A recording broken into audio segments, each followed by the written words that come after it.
Good day to you peeps, Liesl here again, and today I'm delighted to be bringing us all part 2 and the beginning of phase 2 of our latest community build, which is the green machine, our 2-string chugger, diddley bow, cigar box guitar, whatever you prefer. So straight in, and I'll show you our progression so far. So at the end of the last video, we basically did a dry run on the parts that we cut out very roughly, leaving a bit of extra wiggle room. And yeah, basically we're ready to put it on the bench all glued together, which I did do. And I did mention that you want to leave that overnight, at least 8 hours for everything to dry. In the end, I left it for 24 hours. On the sound advice of my bestie, thanks darling, I did decide to take our time a little bit more with this one and not to rush the instrument, because it is one that I want to play and it is one that I want to last. So I'll show you how far I've got with it anyway. So yeah, at the end of the last video, I did explain that we'd left it a bit extra so that we could basically make adjustments. It's always a lot easier to cut extra pieces off than it is to try and stick them back on again if they're too short. So that's always the way to proceed in my opinion. Now, starting with the headstock, I have measured the headstock to what I think anyway is about the sort of right length we want to accommodate these 2 machine heads or tuning pegs. And if you can see there, that's how I did it really. I just plonked them on top of it, took a rough guide, you just see that, and just measured it that way. Also, on the last video, we did discover that the piece of oak that I'd planned to use for the fingerboard on this one was basically a little bit warped and kinked and really wasn't going to be any use to make the fingerboard. And I know that we elected to use these 2 thin pieces of wood stuck together to make the new fingerboard. The advantage here is that they are the same width as the neck, so really then all we had to do was to get them on nice and evenly.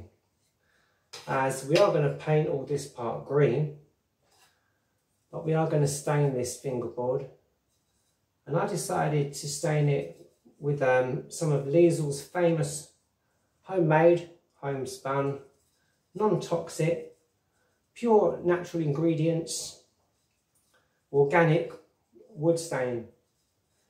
More of that in the next video.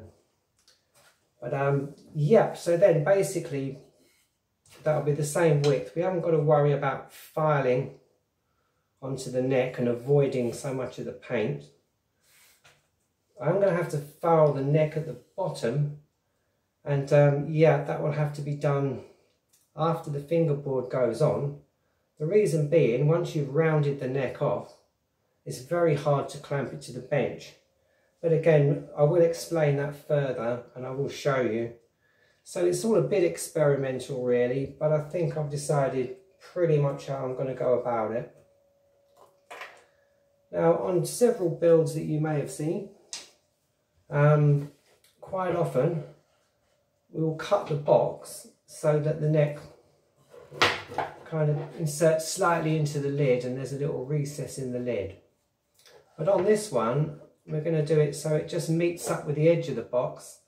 And the reason for that is I did think it would be rather nice to be able to open the lid of the instrument even after it's built, which is almost nigh on impossible if you have it recessed into the body because it catches on the edges. That might seem long-winded, but in the next video I will explain that further. And then basically we'll go on to shape the bottom of the neck there. once everything else is in place.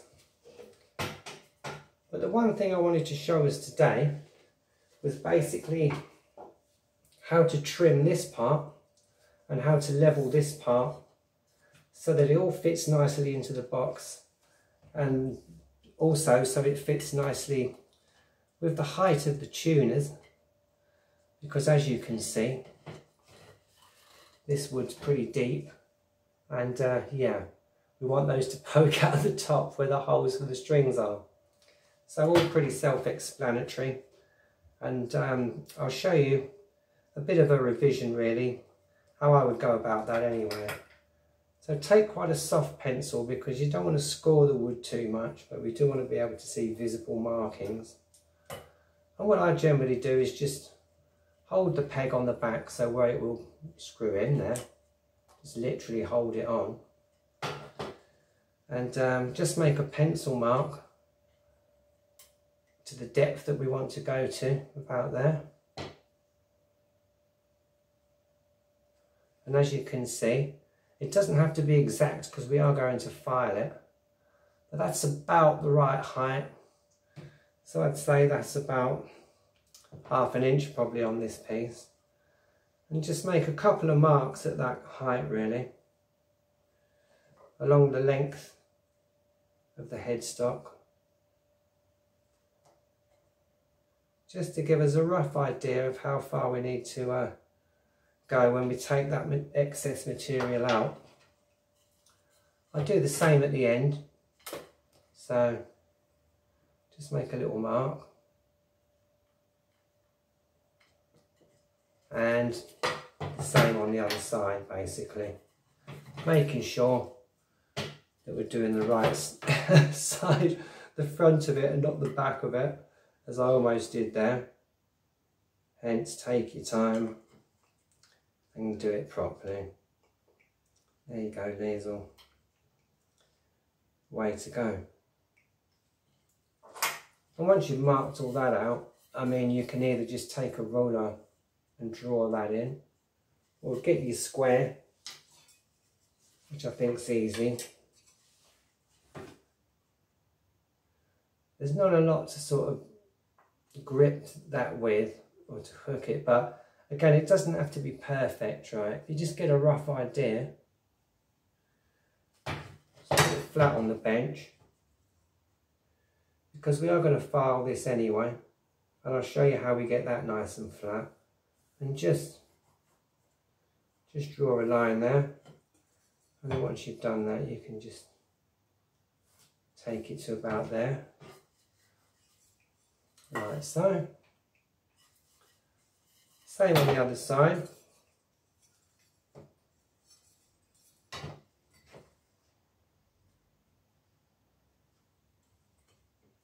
Trying to make sure we get it, line up the dots, so to speak.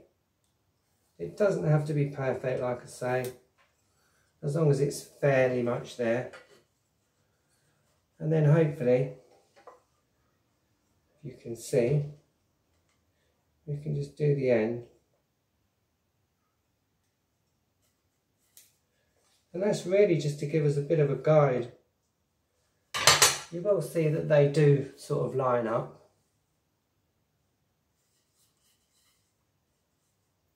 So that's about the amount we want to take off. And I will show us once again how we go about that. Taking our time and doing it properly. And doing it the good old-fashioned way, as I like to say. So yeah, once we have that, we want to secure this to the bench. So, piece of scrap wood, so we don't dent the wood too much. And I think on this occasion, we'll clamp it to this edge of the bench. So, yeah, if we just go in here, because we're going to do the headstock first. And it does help if you twist it the right way, Liesl.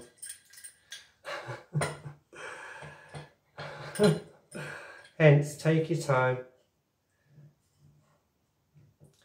and just clamp it on.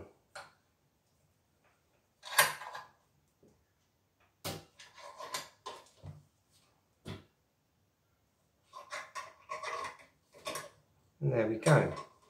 So this will give us a bit of a guide, and the good old-fashioned way is basically just to cut a series of slots in here to roughly the same depth. As long as they're not wildly out, we'll be okay. So we will attempt that now. And I would start about here, leaving a slight gap at the end, and I'll show you why. But so yeah, if we start about here and just make a cut, it needs to be quite straight, but it doesn't have to be perfect. I'm using the Japanese pull saw because it does give a nice straight line.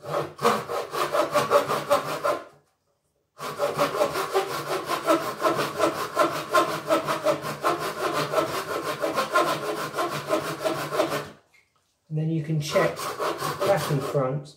You can check back and front just to see that we are getting to the right depth.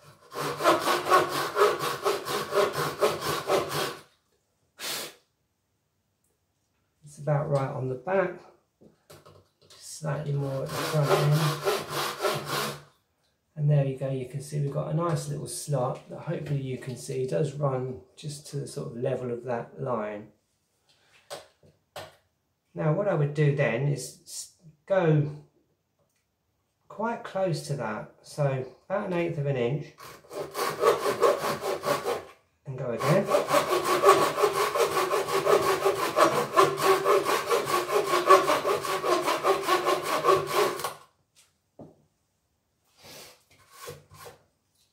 And I'm sure you get the idea. As we go along, we'll have a series of very close together little slots.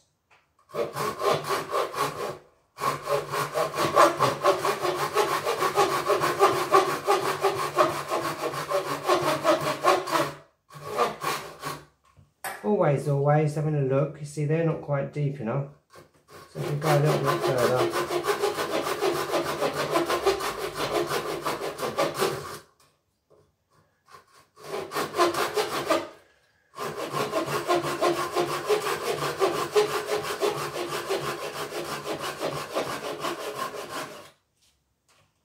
Right on the back, a little bit more towards the front, I do believe, although that line's not perfectly straight, you can see by the grooves. That's more like it.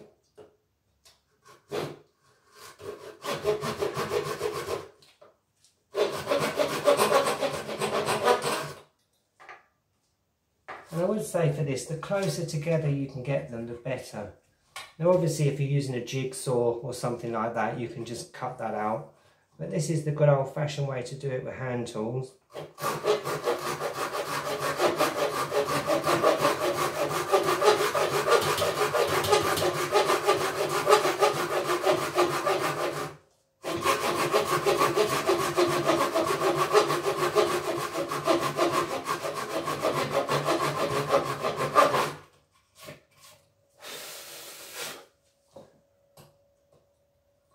Checking on the back, checking on the front. Yep, that's about right. Just a little bit more. And keeping your saw quite nice and even. Really, it's sometimes a bit easier if you just have it further along, because then you're not knocking your knuckles on things. Hopefully you can still see that. So there's another good tip. There we go. Making sure it's nice and firm. And just take your time, and go all the way along.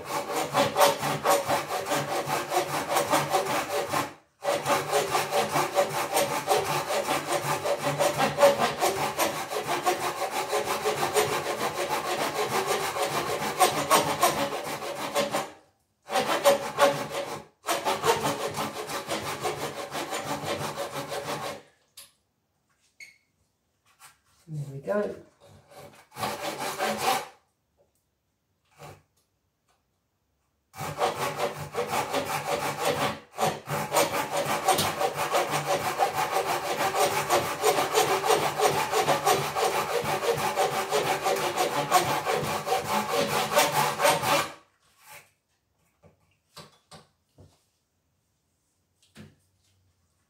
just keep going.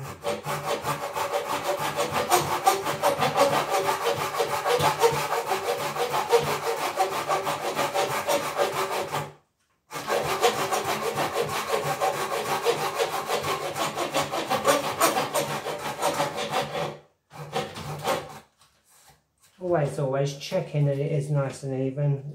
Because this is a pull saw rather than a push saw, it does tend to hit the line at the back quicker than it does at the front, unless you're deadly accurate with the right angle of your arm. But you know, that's nothing to worry about with our guiders, and that just needs a bit more. It doesn't have to be brilliant, as I say, because we are going to rasp this, file it down with a rasp. And just keep going all the way along.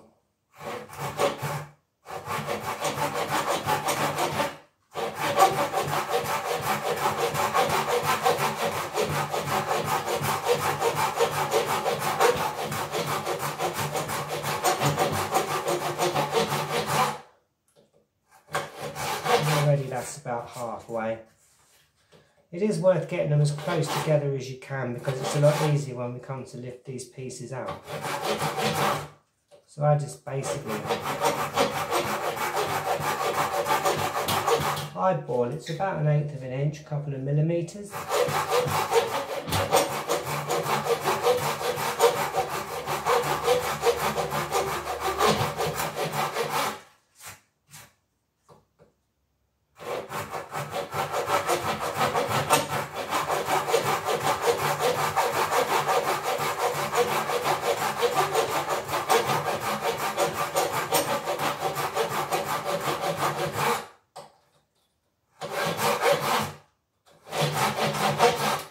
And then periodically, yeah, just peer over the edge. You can see that needs a bit more.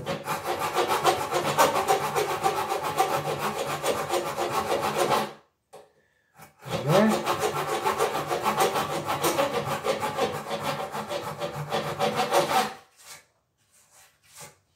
And that's about halfway.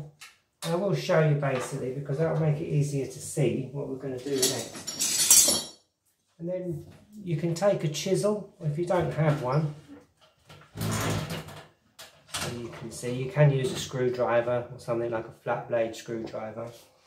And as before, with our little domino effect, just basically insert that and they will just pop out nice and easy. Especially, it doesn't matter if they don't quite fully come out, because we're going to file that. And there we have it, nice and simple. There we go. And then that bit at the end, just nap it off there, nap it off there. And I say job's a good one really. You can just skim along with a chisel like that. Or if you want to do a proper job, get your mallet, hold the chisel as flat as you can and just gently tap it. That takes out all that excess. Keeping that nice and flat, we don't want to be gouging holes. And obviously I will continue with the rest of the headstock, but I thought if we did half of it, then you could see basically how I would go about it anyway, and basically what we get. So just take these bits off, watching for splinters. I mean, you're going to get splinters even with gloves. When you build these things, it's what I would call an occupational hazard, but there we go, I got away with it that time anyway. And if I take it off the bench, we can see that that's about the, very roughly, the height we want.